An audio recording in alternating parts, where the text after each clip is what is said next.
Hi, everyone, and welcome to this special webinar hosted by the team at Skift and Airline Weekly. I'm Gordon Smith, and today we are asking one big question.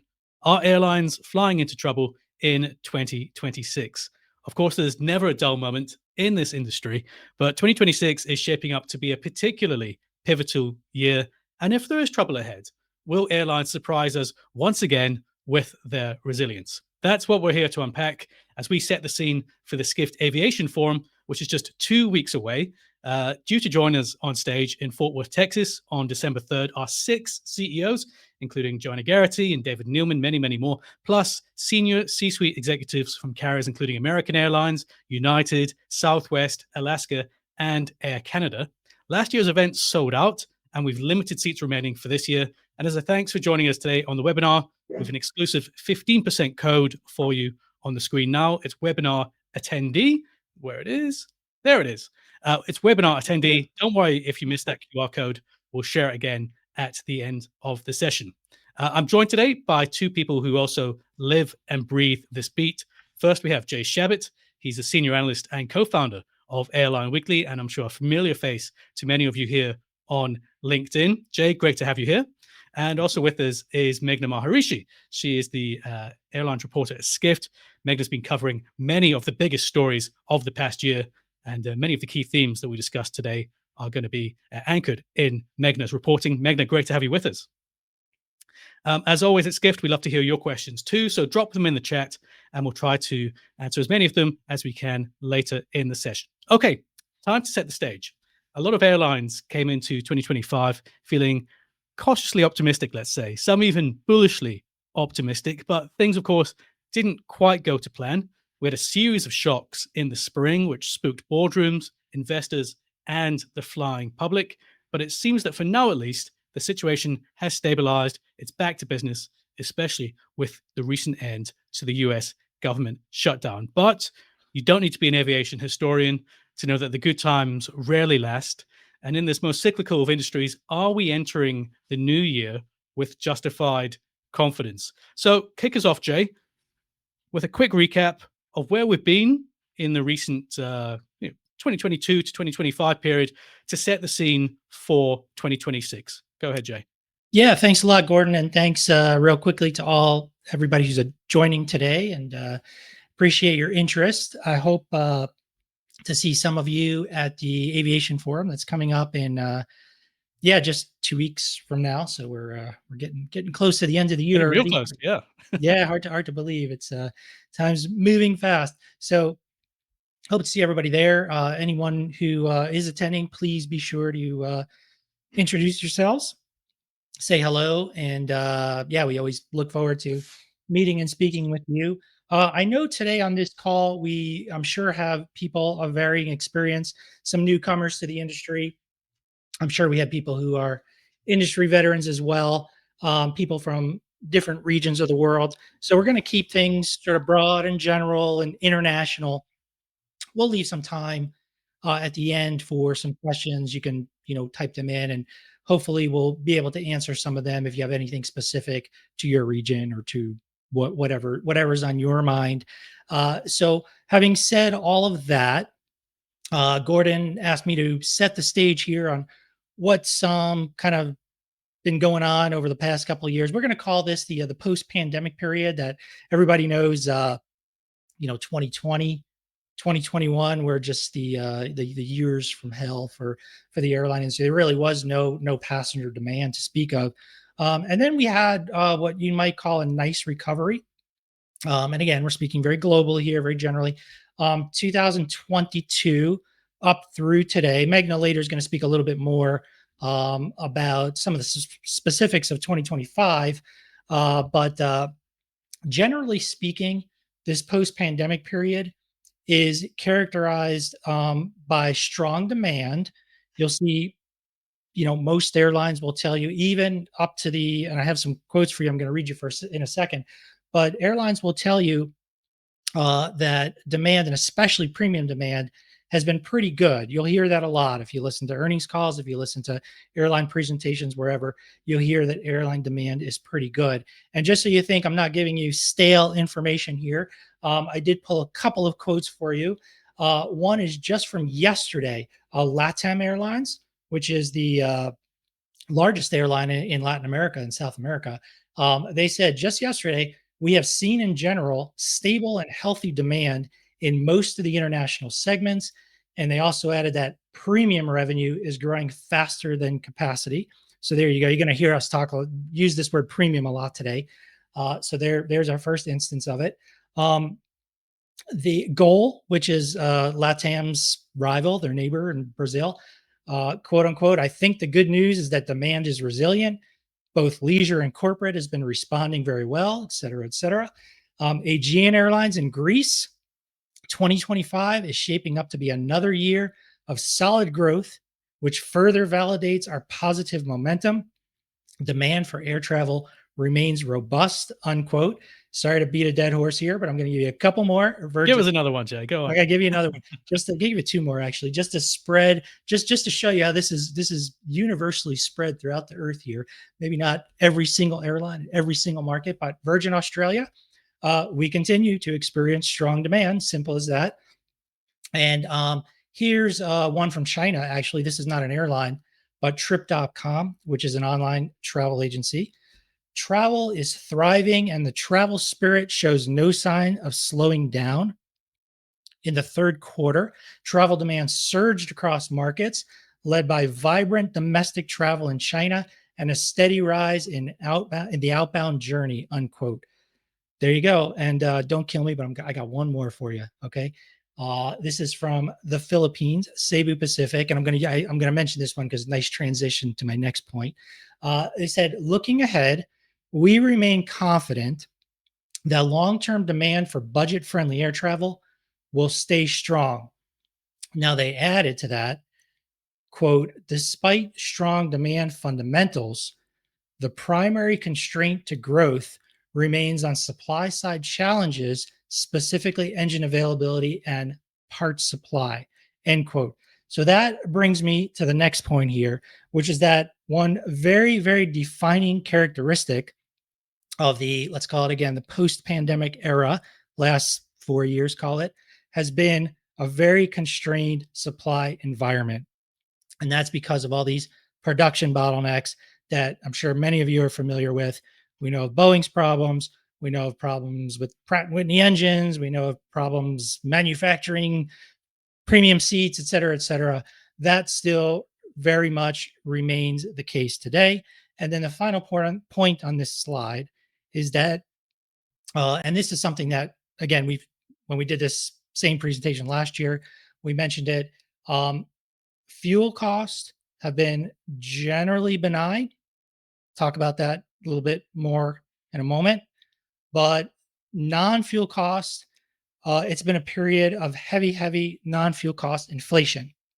That has, I think it's fair to say, has moderated somewhat in 2025. Depends exactly where, depends on exactly what you're talking about. But I think maybe labor costs, for example, is one example where you have some moderation to that inflationary tendency. But that's your situation. And then if you kind of mash it all together, what you get is a period of very strong industry profits. And if you look, this is from IATA. And if you look all the way to the right, those two blue bars at the end, what that's really telling you is that 2023 and 2024 were two of the best years in airline industry history. And again, this is aggregate profits, profit margins for the whole, or sorry, this is annual total operating profits for the whole industry. So it's a pretty good story. And you can see those red, I think everybody knows what those two ugly red bars indicate. That's the COVID downturn. And then you can see in that sort of latter half of the 2010s, where you had a period, 4 or 5 year period of pretty decent profitability. And then if we go to the next slide, this explains a lot. I mean, anytime anybody asks you, how are things in the airline industry, you could always ask, well, what's the price of oil? That's always a good starting point. If you know the price of oil, you can sort of conclude how good that given month or year or whatever period you're talking about is. And you can see, so far in 2025, And let me just back up and say that jet fuel, that's what we're really that's what's most relevant. But there's no kind of single jet fuel price that that can vary a little bit by region. So oil price is kind of the best way to talk about this in a very macro sense. And it's going to be pretty indicative of what the jet fuel price is going to be, roughly speaking. So if you look, $67 over the course of the past, recent history, pretty good. I mean, that's pretty, reasonably cheap oil, cheap energy for the airline industry. And you're talking 30-40% of the entire industry's cost is fuel. So pretty good picture right now. I won't go into this. It's an interesting start chart because you can really tell the story of the industry a lot by just looking, by tracing the patterns here. But if you look, I'll just point out one thing. You could see how in 2014, from 2014 to 2015, you could see that big giant drop, big fuel crash. That did a lot to shape the fortunes of the industry in the latter half of the 2010s. And that's just something that is something that we've written a lot about and some of you may be familiar with. So we can move to the next slide. And actually, for this one, I'm going to pass it over to Meghna, who's going to talk a little bit more about what's going on in 2025 specifically. Yeah, thanks so much, Jay.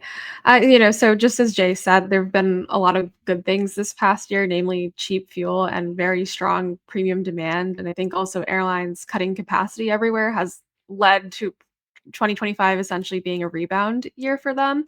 But there's also been some negatives this past year. One of them is sort of this weak economy class demand that has not only affected airlines in the US, but it has also affected airlines globally. European carriers, namely, have also reported sort of lower demand for main cabin fares coming from American travelers. And in the US, that demand has pretty much been declining for the past couple years, but it got particularly bad this year, mostly as a result of the tariff shocks and, you know, consumers pulling back some of their spending. And I think it also just goes into this broader point, which might be the biggest theme for 2025, is that there's this sort of bifurcated economy where you have these wealthier travelers that are very resilient to economic shocks, and they're willing to spend their dollars on first class seats, business class seats. They're still going on vacations, and like that spending is really propping up a lot of the profits in the industry right now. And then on the other hand, you have, a more sensitive traveler, more budget conscious one that, has pulled back some of their spending as a result of the tariffs. We have seen consumer spending generally on that front decline this past year. And, just going further into those tariff shocks, initially when those tariffs first rolled out in the spring, I think there was a lot of uncertainty for airlines as to how it would affect their bottom line. In the spring, we saw a lot of airlines pulling back their 2025 forecast for the year because they just did not know how consumers were going to respond. I think business travel also essentially came to a halt after it had just started rebounding for the past couple years. But now it seems as if, again, those wealthier travelers are pretty resilient to tariffs. And again, they've been propping up a lot of that profitability. It does remain to be seen how that fares out in 2026. And, another big theme this past year has been some of the geopolitical unrest. I think, namely in the Middle East, we saw several escalations in the Israel Gaza war, which had led to more on and off service to the region from a lot of Western carriers. Now that situation seems to have mostly stabilized.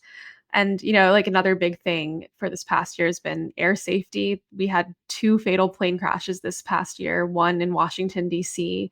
at the beginning of the year, and then the Air India crash this past summer, and those, two disasters have put air safety at the forefront. And especially in the US, I think there's been a big conversation about this air traffic controller shortage and how it will, affect US airspace, which is already dealing with a lot of aging infrastructure. I think also a lot of those issues were really put in the spotlight this past month due to the 44-day-long government shutdown that led to a lot of staffing shortages at airports across the country. I think also like another big theme for this year has been just a lot of the labor unrest that we've seen. Air Canada, for example, had one of the biggest flight attendant strikes of this past year, where they had to essentially halt service for a few days as a result of the strike. LATAM currently is experiencing a pilot strike right now. And in the US, airlines are still in negotiations with their flight attendants unions, and it remains to be seen how those contracts will also increase labor costs for those airlines. Thanks, Meghna. And you might be wondering, I thought we were discussing 2026. Why are we discussing 2025? It's because we inherit a lot of the problems and a lot of the opportunities that we do have in 2025. It's easy, Jay and Meghna, to think, right, new calendar going up on the wall, well, nice clean slate, but it's not the case. We, of course, bring a lot of what is currently with us into the new year. Jay, you are going to present some elements. You've sort of got a list here of sort of 7 or so reasons why 2026 might be another good year for the industry. I know, Meghna, you're going to share some slightly more pessimistic perspectives in a moment, Jay. But with our viewers and listeners, Jay, tell us why there may be reasons to be optimistic going into the new year. Right. So we entitled this presentation "Flying into Trouble," but emphasis on the question mark at the end, because we're not certainly not making any forecasts or predictions that 2026 is going to be a bad year. It might very well be as good as the last 3 or 4 years in terms of industry profitability, and there are some reasons to believe that that might be the case. One is simply that fuel prices, like I said, they're still pretty low. Nobody has any idea what's going to happen with fuel prices going into the future in 2026. And fuel hedging has become less popular as well, Jay. Yeah, it's fuel hedging, even if it was popular, that doesn't shield, that may protect you in the short term, but there's a cost to that. So I wouldn't even make that as a regardless of hedging or not hedging. It's when fuel prices are high, that can cause trouble. And there's at this point no reason to believe that they'll spike. I mean, but again, who knows? But so far so good on that front. And then there's that premium demand boom that we keep talking about. I can tell you, I can't remember in the past 3-4 years a single airline saying anything negative about premium demand. And you still hear airlines talk very bullishly about that segment. So, will it crack finally in 2026? Maybe, but there's just no signs of it yet. So, another reason to be optimistic about 2026. At the same time, the economy globally, it may not be, growing at a fiery pace, but if you look at IMF forecasts, it's 3% growth next year globally. A few markets that are particularly important to airlines, like India, a lot of capacity growth going in there. China, Africa, Gulf, Middle East, growing even a little bit above that average. We're certainly not in a global recession or anything like that, so should be fine. Industry productivity continues to improve. If there's one, let's say this, the most important driver of airline industry productivity is the aircraft, new aircraft. There's nothing that really does more than that to lower an airline's unit cost, and that continues. There have been delays, but new airplanes continue to replace old airplanes, new models, the Maxes, the Neos, the Dreamliners, the A350s continue to populate the global fleet. So that will continue to put downward momentum on unit cost. At the same time, we do have these, new technologies related to artificial intelligence. I'm certainly no expert on, what that will bring exactly. I can tell you that you do hear some airlines starting to talk about AI introducing some new efficiencies. For example, in customer service, I remember, I think it was Volaris this past quarter, a Mexican low-cost carrier, saying that they were able to provide a lot of customer service with AI agent software rather than expensive labor. There's examples you'll hear about AI improving maintenance productivity, things like that. Do I see AI revolutionizing airline productivity? Certainly not yet. Maybe in the future, but not yet. Not one for 26. No, probably not one for 2026. But things are moving fast, so who knows? This time next year, maybe we'll all see some miracle productivity improvements from the magical AI software, or maybe it'll all be a big bust. Who knows? But I'm supposed to be positive here, right? So I'm gonna keep it positive. And Meghna's going to be our downer in a moment. yeah, I've got the optimist role today, so I'm gonna keep it positive.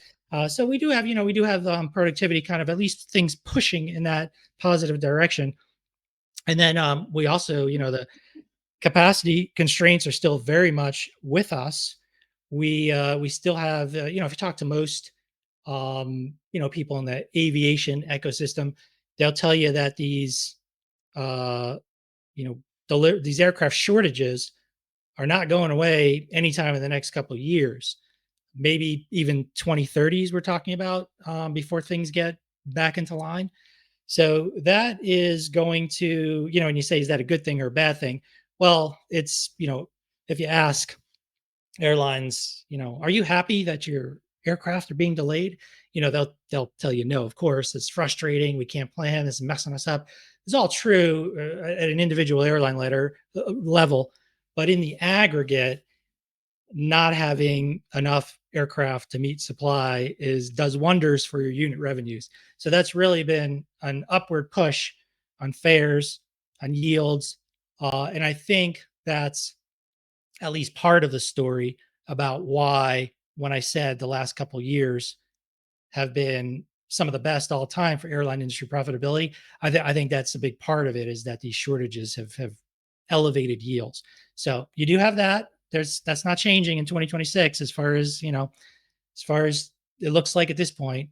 And then the last point I have on here is that the airline industry still remains very active in the consolidation arena. And we have a slide here that just shows you how much activity is happening in all parts of the world.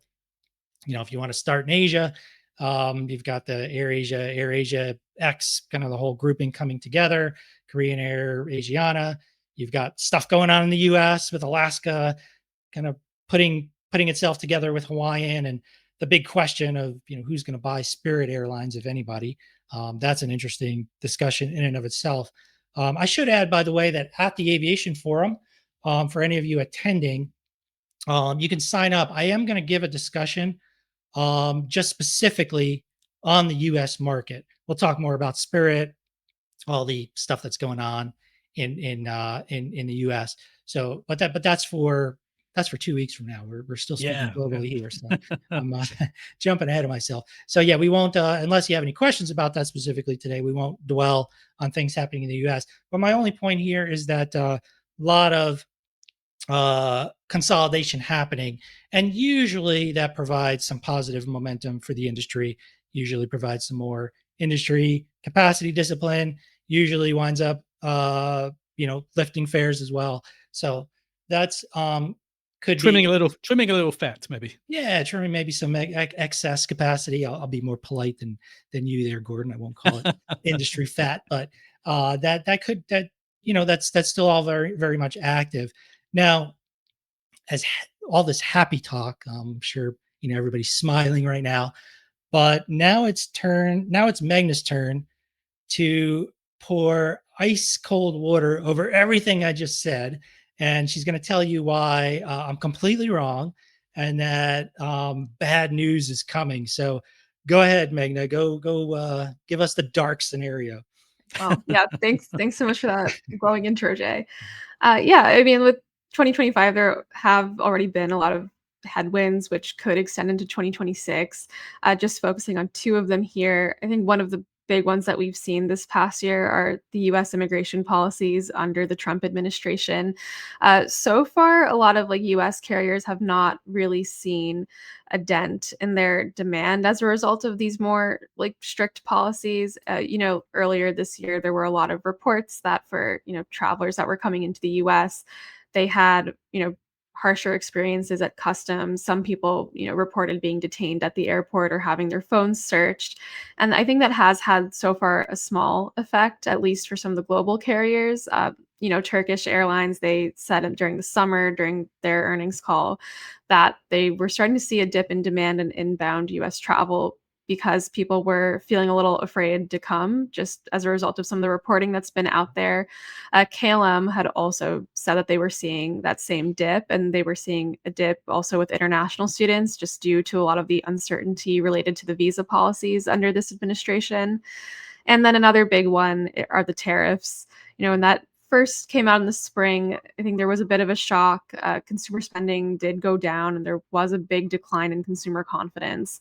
And airlines saw business travel demand essentially drop during that time. But now, for the most part, it seems as if things have rebounded for airlines, especially the legacy carriers. They still are reporting record revenues, that they're still very profitable, particularly because this wealthier segment of travelers, they're still buying premium products. They're still, flying transatlantic. So it remains to be seen how much that lasts in 2026, because another problem kind of going off of those tariffs is that the US dollar has been weakening this past year. So, airlines are very dependent on this very wealthy segment of travelers for their profits. But, if their dollars don't go as far when they're in Europe, for example, that might cause some pullback. So, 2026, I think, is like very up in the open as to like how these trends will maybe impact airlines and if they could potentially even get worse. I think also just again with the tariffs, there is also a question as to if companies are going to continue eating up some of the costs of the tariffs, since there has been sort of reporting on that as well. Um, it does remain to be seen, like, if, the prices of consumer goods go up quite a bit, then maybe more people are gonna, rethink whether or not they should be traveling. For sure. And a great opportunity, Meghna, just to remind our viewers that we'll have a Q&A at the end of the session. So if anything Jay, Meghna, and I are discussing gives you an idea for a question or even just a comment that you might have, do share that. And towards the end of the session, we'll get through as many as we can.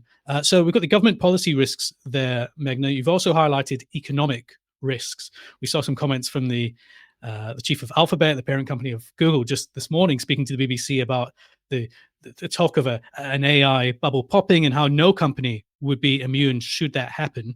Talk us through some of the economic risks that could materialize and influence the airline industry into 2026. So AI has been one of the biggest things that has really propped up the stock market. I think it's also what is propping up some of this premium boom in the airline industry, is that you have a lot of people who have all this wealth. Their investments are doing well right now. They want to spend their money.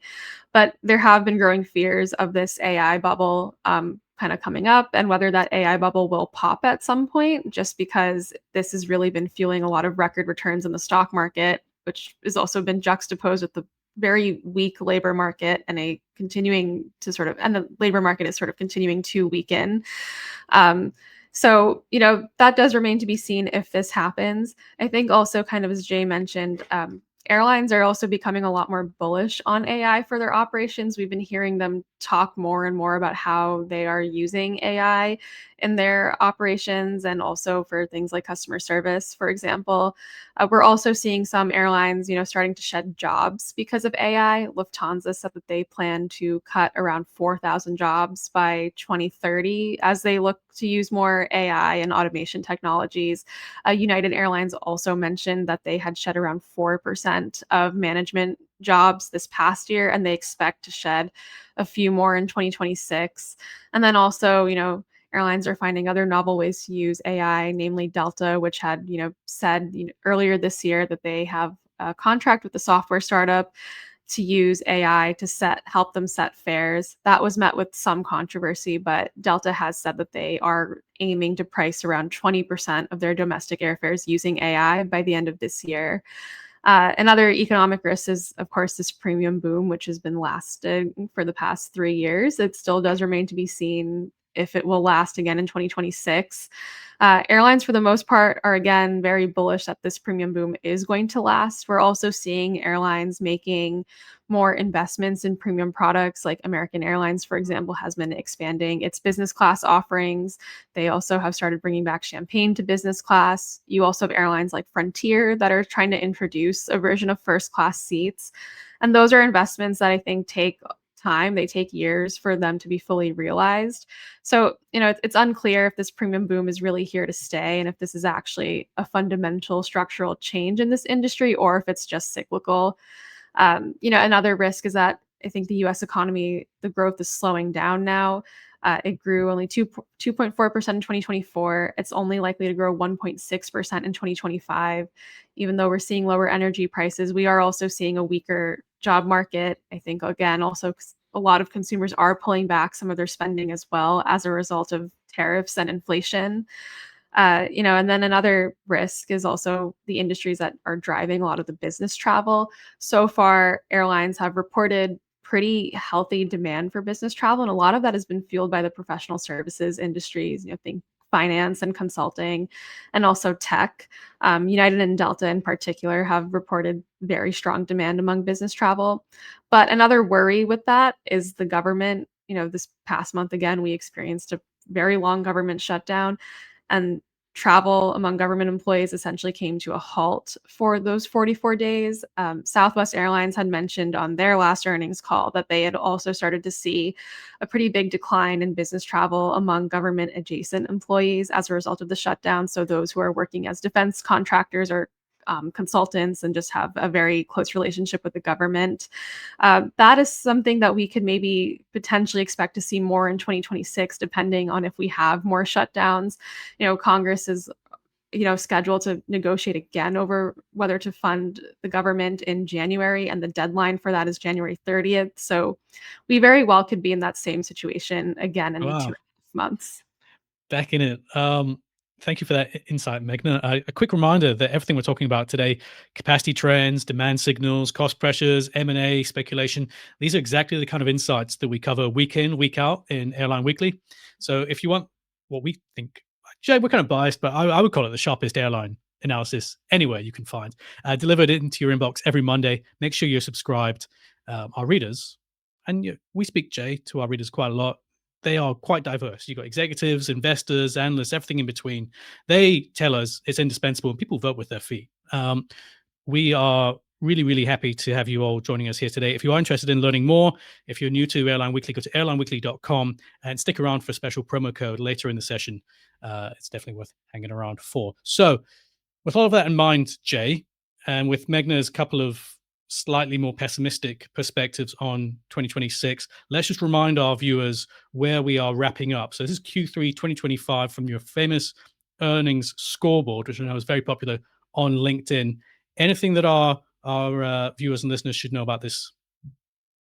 Sure, Gordon. Thanks. I'll say a few things about this slide, and yeah, for people who, if you're familiar with Airline Weekly, you'll know that we occasionally run these, or every quarter, really, we run these quote unquote earnings scoreboards. We do them by quarters. We do them annually, which is actually the more interesting thing to look at is annually. But I just pulled the Q3 numbers that we have so far. Not every airline has reported for Q3 yet. We've got most of them in, but here's kind of where we stand. And as you can see, now keep in mind, this is the summer quarter for most airlines in the northern hemisphere anyway. So it is a peak season. But if you can see Ryanair up at top, 36%. Ryanair still being Ryanair, one of the most profitable airlines in the world for decades now. And in fact, I think you guys will agree, if there was a Mount Rushmore for airlines, I think Ryanair's got to be on there, right? Right, guys? O'Leary's face on Mount Rushmore. we can just put the airline logo. We don't just the airline, okay. Yeah. So, I mean, I suppose O'Leary might want his face on there. But anyway, Ryanair number one. Pegasus number two is a Turkish low-cost carrier. They happen to just do really well in the summer because Turkey has a very large summer tourism industry. And I won't go through them all. Feel free to ask questions either today or shoot me an email if anything looks funny, or why is that airline doing so poorly or doing so well. Just call one more thing to your attention. You can see at the very bottom of this list are kind of the four big troubled low-cost carriers in the US right now: Southwest, JetBlue, Frontier, Spirit. That's been a real unique, I kind of alluded to this earlier in couple slides back.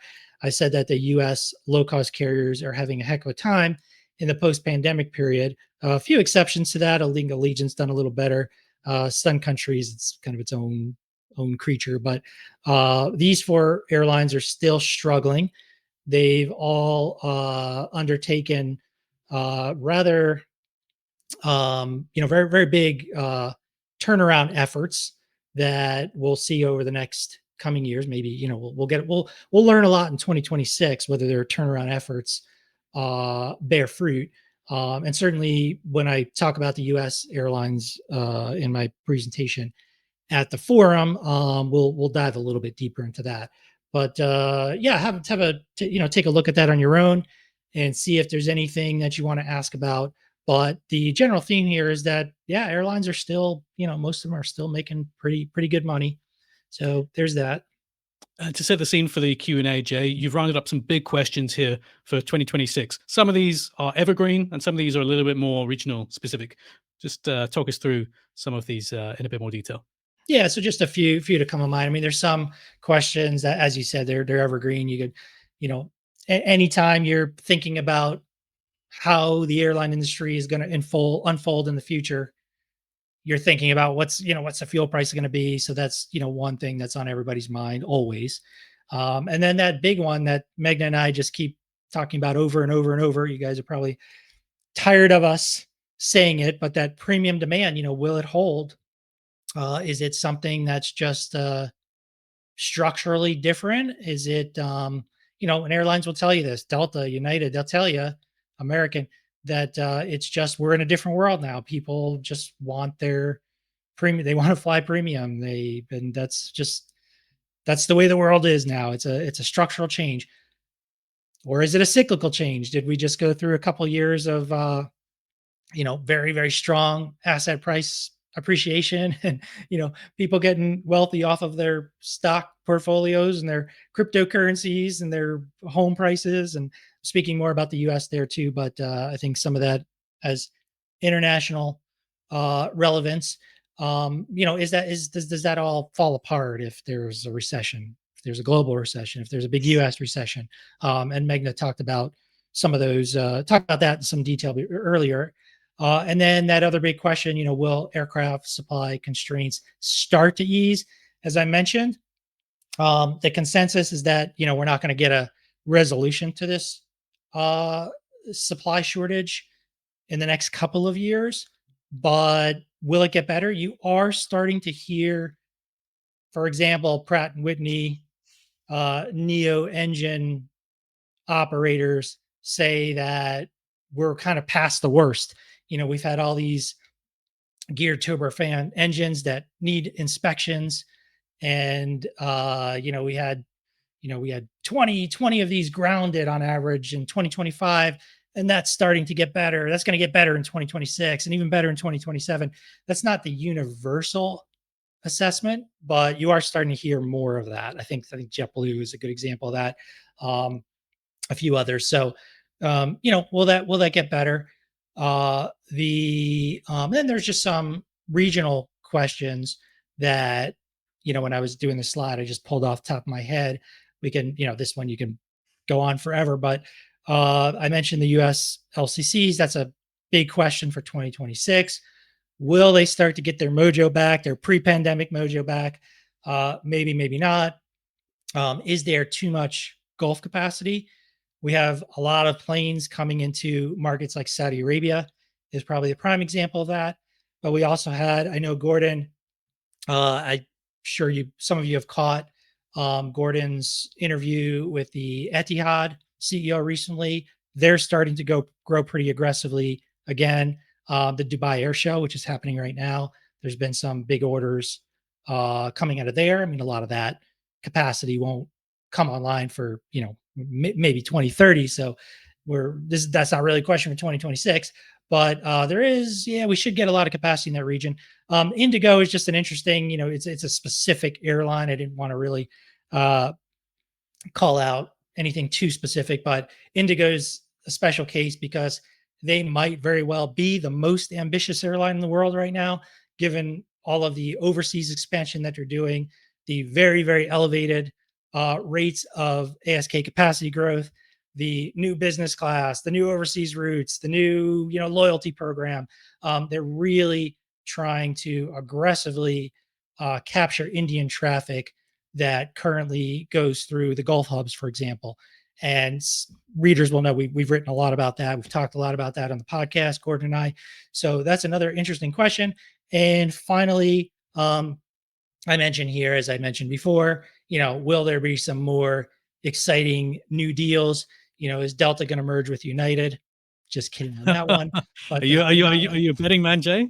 yeah, no, I'm not going to bet on that. Yeah, I'm not. Not going to bet Wow. on that one. But I just, yeah, that was just to keep people, in case people are dozing off. I had to keep people awake there. But You heard it here first. probably not a Delta United merger, but there could be. Everybody's watching Spirit, as I mentioned, and then TAP Air Portugal in your backyard, Gordon, is are they going to be purchased by one of the big airline groups in Europe? Turkish Airlines just invested in Spain's Air Europa. Might they be interested in doing more deals? Who knows? So that is something to keep an eye on for 2026. Awesome. I think that sets the scene perfectly for our Q&A. But before we get into the audience questions, a quick reminder, if you do want to dive deeper into all of this and hear from the most influential industry leaders, don't miss the Skift Aviation Forum. That's back in just 2 weeks' time. That's December 3rd in Fort Worth, Texas. It's our flagship aviation event at Skift. And last year, it was a complete sellout. So as a thanks for joining us today, we're offering an exclusive 15% off code. It's webinar attendee. Stick around to the end, and we've got a QR code as well for you there if that's easier. But just framing the Q&A, I'm looking through the list of speakers that are due to join us. We've got everyone from the CEOs, Joanna Geraghty from JetBlue, David Neilman of Breeze Airways, but also some really, really interesting C-suite executives. Like we've got Tom Doxey, the CFO of Southwest, joining us. We've got David Seymour, the Chief Operating Officer at American Airlines, Jason Berry, the CEO of Alaska.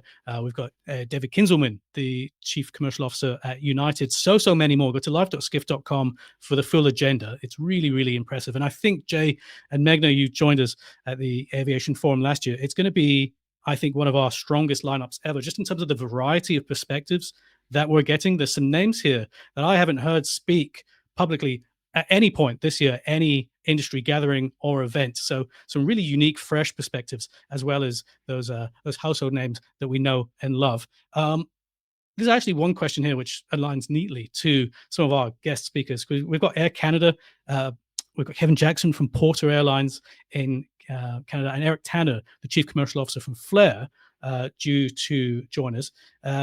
C. Katz on LinkedIn asks, what about Air Canada, Porter, Flair, WestJet in Canada, origin demand to the US? All I keep reading is that Canadian travel to the US is down. Meghna, you've been following some of the transborder trends between Canada and the US, and to a lesser extent, Mexico. What have you been hearing in the latest earnings calls around demand across the US to Canada, vice versa, and everything in between? Yeah, so demand, like US Canada demand has definitely weakened this past year, which I think could be pretty much traced to some of the rhetoric that came out of the Trump administration about Canada and also the tariff policies. So you definitely have seen a pretty big decline. United and Delta have also reported that transborder travel for them has been down generally this year, but it hasn't really made a big enough dent to their bottom line just because the vast majority of their customers are from the US. I think also that decline in Canadian travel to the US is kind of apparent, even just from a tourism perspective. We're seeing also cities like Las Vegas that are struggling because Canadians are not traveling there. I mean, I've also have heard from some of the Canadian airlines that they have, paused some of their marketing campaigns to the US because Canadians have not been interested in traveling to the US right now. However, that doesn't mean that they haven't been expanding. I believe Porter, for example, did roll out a set of US routes for the summer. So people are still traveling, but it's definitely just not as strong as it has been in past years. For sure. And we saw some developments at Billy Bishop Airport, Air Canada going in there to compete on some of the transborder routes. Jay, any insights to add on US Canada demand and how you see that playing out into the new year? No, I think Meghna covered it well. I'll only add that, I think some of the Canadian airlines have said that it's more of the southbound leisure demand that's the most affected market. I think the business holding up a little bit better. And then also a very important component of that US Canada air travel market is people connecting Americans going somewhere overseas, Europe, Asia, Middle East, whatever, through a Canadian hub, through Toronto, through Vancouver, through Montreal. that stuff I think is holding up okay as well. Got it. I know you are an economics geek as well as an aviation geek, Jay. So I think We've there's got one two thing. of us here. Meghna's not going to get out of this one. As an economics question here from someone joining us on LinkedIn: is the weaker USD against many currencies, except a handful of options there, hurting travel demands? How are currencies and FX more broadly influencing the airline industry, and maybe any clues that we can see going into 26, Jay? Sure, I'll start, and Meghna, if you want to add anything. Yeah, so we had a period of a couple of years where the U.S. dollar was very strong versus most foreign currencies, and that contributed to a lot of U.S. buying power abroad. So that very much fueled a lot of outbound U.S. demand, and that was very helpful to U.S. airlines. It was also very helpful to any foreign airlines flying to the United States. You'll hear airlines from Europe to Asia to Australia say, yeah, we benefited a lot by selling tickets in the U.S. to tourists or business, mostly tourist people coming here. So the question is now, recently the dollar has been weakening. So does that have a reverse effect? And I think the inevitable answer is yes, to at least some extent. We'll see over the coming quarters how much. Now we've already seen, and I think Meghna mentioned it, is in the economy class segment of international demand out of the U.S. That's been kind of weak, really, since springtime of this year, and some of that may be currency. So yeah, it's a factor for sure. Meghna, anything to add on currency and the USD generally? Yeah, I mean, I will add that at least so far, like airline CEOs don't seem to be worried about a weakening dollar. I think whenever it has come up in any earnings calls, right now they're just like, all we're seeing is really high premium demand. So I mean, it'll be interesting to see if this weaker dollar also does make some of these wealthier travelers rethink whether or not they should be traveling. But at least right now, like this doesn't really seem to be a consideration, at least among the US airlines. Yeah, and I'll say one more thing too. Just remember, this is not specifically about demand, which I think is what the question was going at. But on the cost side, if you're a non-US airline, you're paying most of your costs. Think about fuel, think about your aircraft, a lot of your debt, whatever, is going to be in dollars. So you prefer the dollars to be weak. So that's actually been a nice, helpful tailwind for airline profitability going into 26, the weaker dollar. So, it depends on every currency is going to have its own thing, but that's actually a positive thing.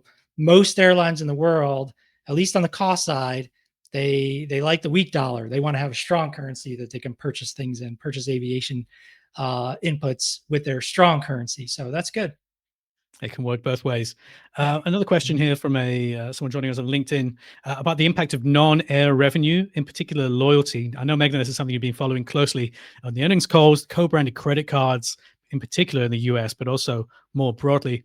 Talk our viewers and listeners through these key trends in 25 and how they may influence things into 2026. Loyalty alone is an enormous driver, and that's before we consider the broader ancillary revenues. Yeah, loyalty, I think, is just very interesting right now for the airline industry, especially on the premium end. For the most part, all the major airlines have been reporting consistent increases in loyalty spend. And I think also, I want to say like American said that like only a third maybe of their customers might not be affiliated with their loyalty program. So, I mean, it's a very important part for airlines and sort of like cultivating again like that loyalty. One of the things that I think has been really interesting this past year is Delta was saying that, their deal with American Express is also starting to now influence like which markets they enter because they want to attract, again, like that wealthier traveler that will consistently fly with Delta. I believe Delta mentioned on their latest earnings call that they have been looking to expand in markets like Austin and Raleigh, just based off of like credit card spend. So it's just definitely becoming an even more important part for airlines, I mean, even with like United and Delta too, for example, they've both been raising their annual fees on their credit card portfolios, but that hasn't really seemed to stop people from signing up for them or continuing to spend on them. American Airlines, I think, is taking a little bit of a different approach. They recently rolled out a more like mid-tier card. It's, $350 annual fee. So I don't know if that's exactly maybe mid-tier, but in their portfolio, it's mid-tier. And they want to kind of appeal more to these travelers that are not, just like these frequent flyers, but also leisure travelers. So they're going in for that in-between market. Alaska Airlines too, for example, they've completely revamped their loyalty program following the merger with Hawaiian Airlines. And I think they're also going for a more premium shift, as you've seen with the legacy carriers. For sure. Another question here. Feel free, anyone, to field this one. Which regions do you think will see the biggest growth in air travel next year, Jay? We've got the usual hot candidates, but is there anywhere in particular that we should be keeping an eye out for in 2026? Yeah, I mentioned India and the Gulf Middle East earlier. Those are regions with a lot of capacity coming in. They're regions with elevated GDP growth. They're also regions with, well, particularly uh, in the Gulf, you have a lot of tourism investment and just, in business investment in general. So a lot of activity there. I think some of the the real giant markets like US, Europe, China, I think the growth will be more moderate there as it was in 2025. I mean, the US is definitely not a growth market. That's one thing, for sure. There are certain elements within the US. I mean, premium segment again. I said it again. We should ring a bell every time I say premium. We'd be very rich if we had $1 in the jar every time we said. Yeah.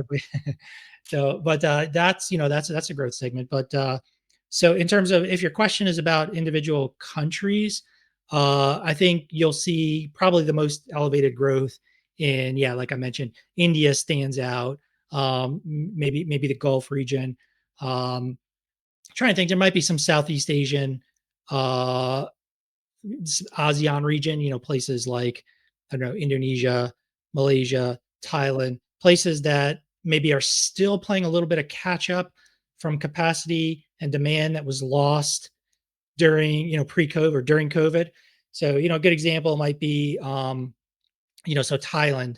So Chinese tourism to Thailand is still well below where it was in 2019. And, there's different reasons for that. And I'm not sure those reasons are going to go away in 2026.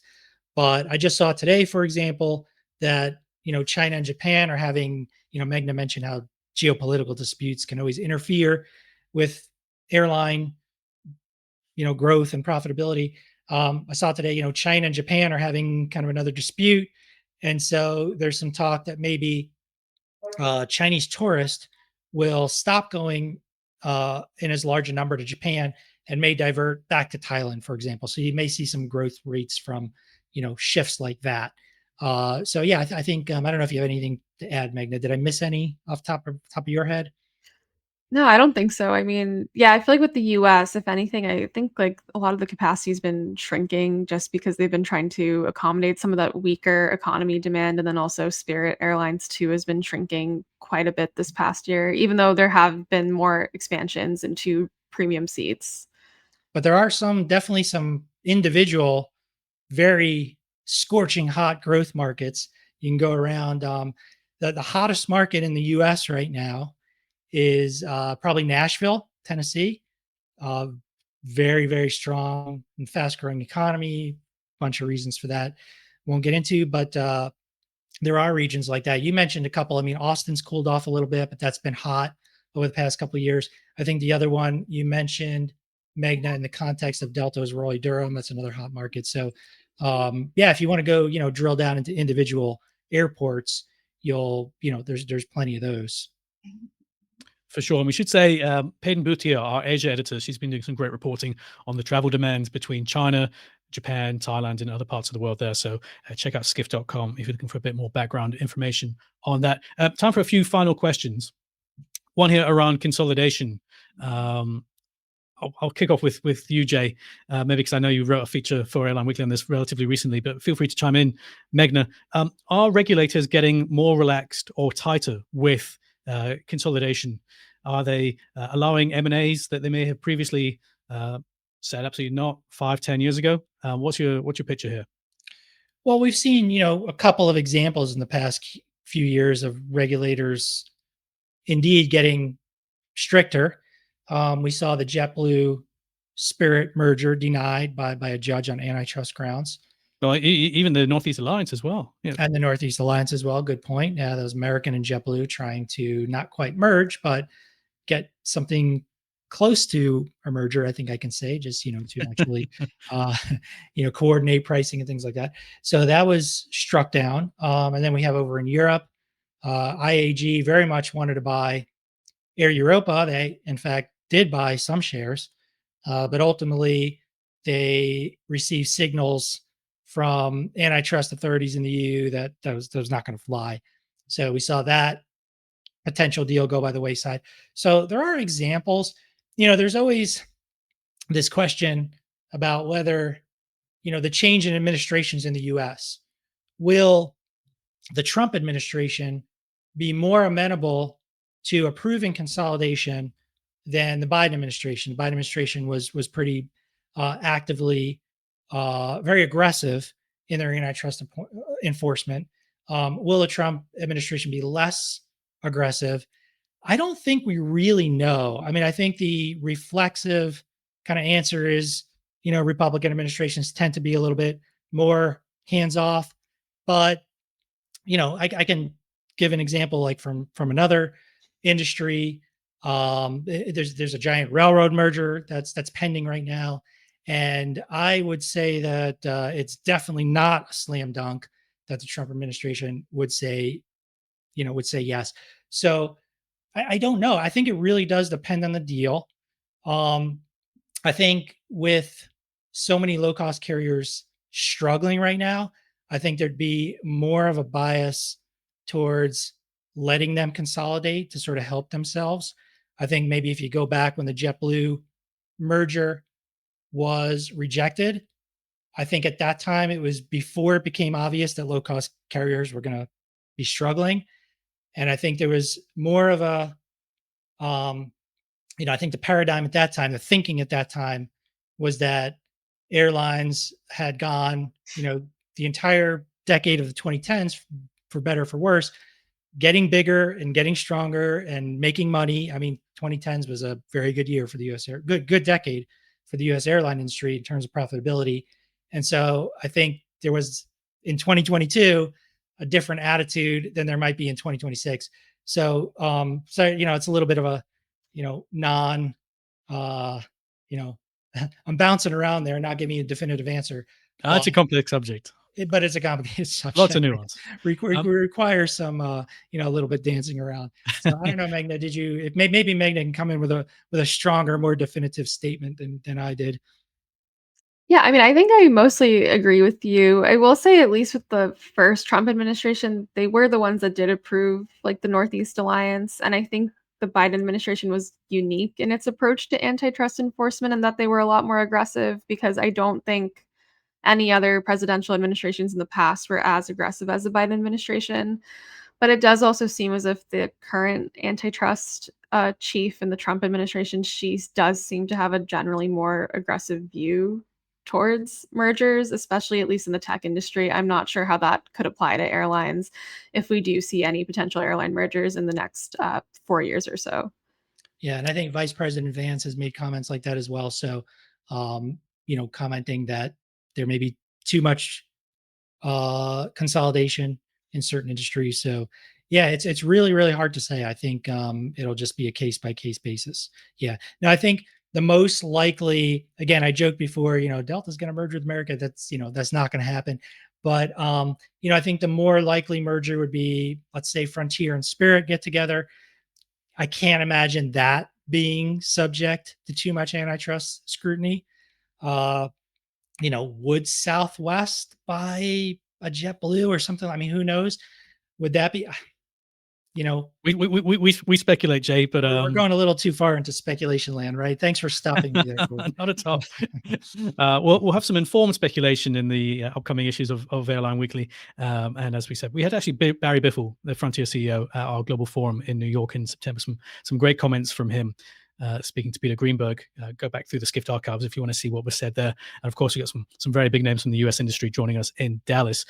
Very quickly before we go, complete this sentence for me, both of you. Meghna, the airline industry in 2026 will be ...